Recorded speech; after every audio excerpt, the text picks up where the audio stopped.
10 मिनिटाच्या आत बनते अशी टेस्टी भाजी। तर नमस्कार, आज शिमला मिरचीपासून भाजी बनवत होते। याला आमच्या गावाकडे ढबू मिरची म्हणतात, तुम्ही काय म्हणता ते कमेंट करून नक्की सांगा। सगळ्या मिरच्यांना स्वच्छ धुवून असं लांब आकारामध्ये कापून घेतलं आणि एक भांडं घेतलं होतं, त्यामध्ये ते सगळं काढून घेतलं।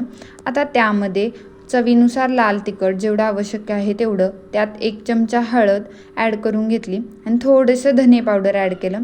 त्यानंतर मी त्यामध्ये ॲड केलं दाण्याचं कूट आणि याला व्यवस्थित असं मिक्स करून घेतलं।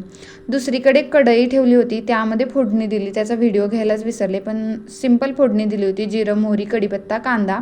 आता त्यामध्ये मी टोमॅटो ॲड केला आणि त्याला थोडंसं हलवून घेतलं। नंतर मीठ ॲड केलं, कारण मिठामुळे टोमॅटो लवकर मऊ पडतो त्यासाठी।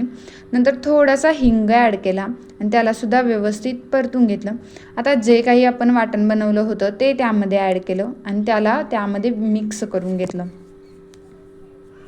हे व्यवस्थित मिक्स करून घ्यायचं आणि त्याच्यावरती झाकण ठेवून वाफेवरती ही भाजी 5 मिनिटासाठी शिजू द्यायची।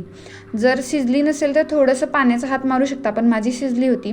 त्यानंतर फेटलेलं दही मी यामध्ये ॲड करून घेतलं आणि त्याला व्यवस्थित मिक्स करून घेतलं।